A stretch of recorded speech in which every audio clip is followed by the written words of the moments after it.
Oi, você já brincou de massinha, de modelar?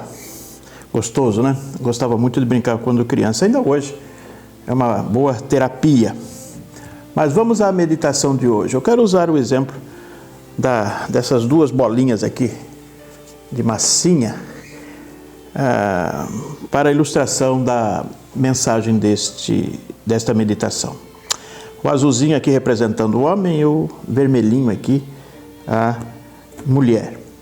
Eu quero falar para os noivos, para aqueles que estão namorando, aqueles que pretendem construir uma família, constituir um lar, mas também para os casados, não é? A palavra de Deus é viva, eficaz, sempre pronta para ensinar, corrigir, não é? Instruir, para que alcancemos o sucesso na vida.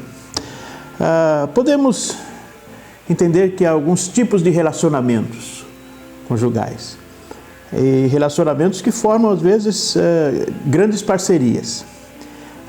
O primeiro, eu quero usar o verbo juntar-se ou ajuntar-se.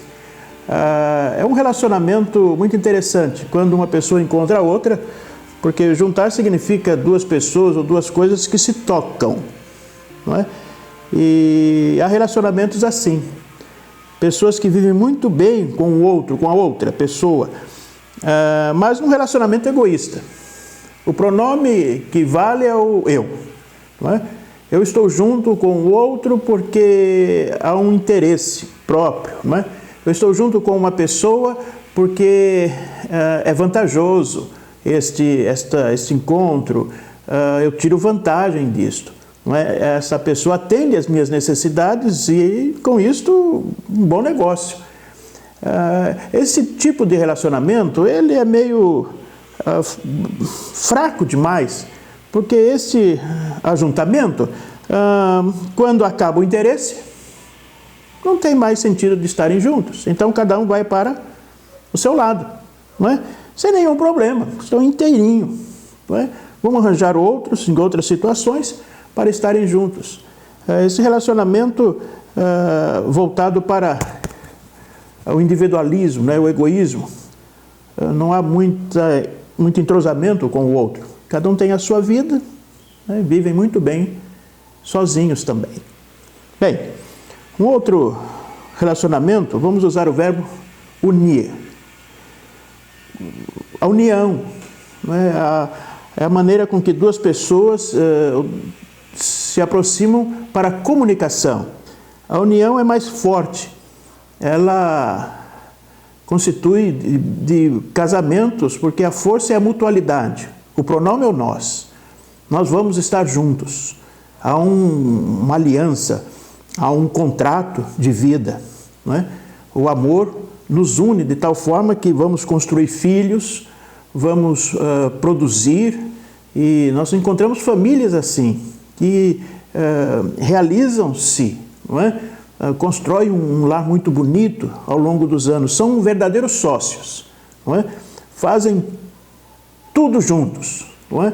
E essa maneira de trabalho é eficaz, é eficiente nos relacionamentos, são belas uniões, mas toda união ela é instável, não estável, porque é como uma sociedade, são sócios um do outro, e toda sociedade pode sofrer os seus reveses.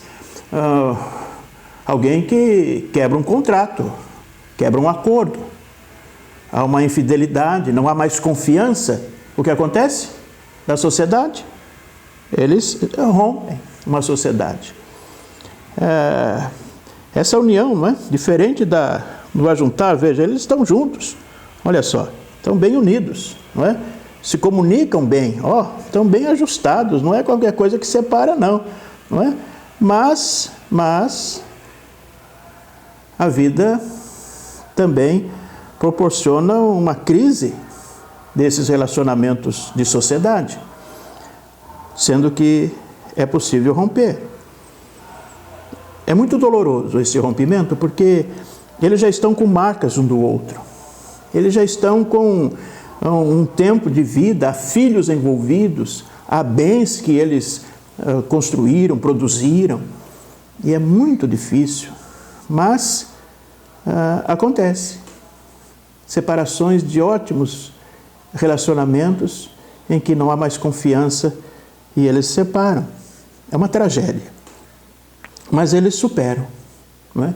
Levam as marcas, as dores, mas tentam a reconstrução da vida com aquilo que sobrou, porque sempre há prejuízo nessas separações, tentando encontrar outros sócios. Mas a Bíblia fala de uma união mais forte do que o ajuntar-se, do que o unir-se. Ele fala em tornar-se um só. Essa é a ideia da unidade.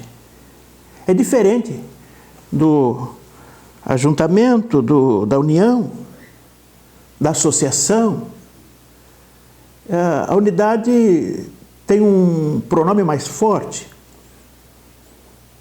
Do juntos, eu, ideia egoísta. Da união, nós, a mutualidade. Mas na unidade, o pronome é Ele, Deus. É na unidade divina que Deus criou o ser humano. É na unidade divina que Deus criou a família. Por isso esse relacionamento é diferente. É a busca de dois se tornarem um. Mais do que uma fusão, por exemplo, empresarial, quando duas empresas se desmancham na sua identidade e formam uma terceira. O casamento é a união de almas, de tal forma que com o tempo eles vão se moldando um ao outro.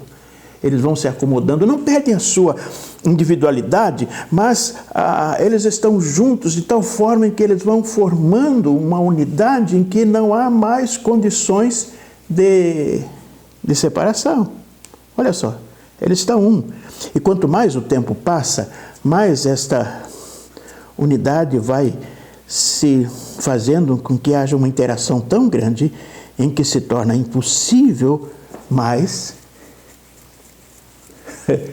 uma separação, porque eles são um. Veja, há marcas de um e do outro, mas eles se tornaram um. Este é o ideal divino. No Velho Testamento nós encontramos uma situação interessante com o profeta Ezequiel, no capítulo 37, quando o povo de Deus se separou, quebrou-se, formaram duas nações.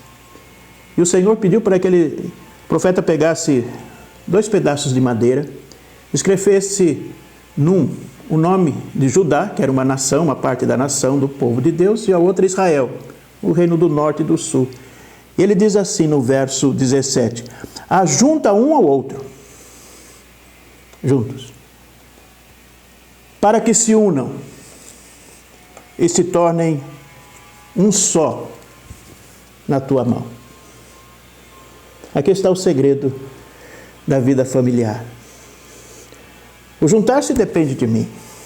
A união depende de uma sociedade humana. Mas a unidade depende de estarmos nas mãos de Deus. É assim que ele está dizendo, eu quero pegar essas duas nações em minhas mãos para torná-la um só. Assim diz o apóstolo Paulo, quem poderá me separar do amor de Deus? Nas mãos do Senhor a família se constrói. Você crê nisto? Esta é a palavra de Deus e a promessa para a sua família. Coloque a sua família nas mãos de Deus. Coloque o seu casamento nas mãos de Deus. Coloque o seu relacionamento nas mãos de Deus para que vocês sejam um, pela graça e a misericórdia do Senhor. Essa é a minha oração que eu faço neste dia, em nome de Jesus. Amém.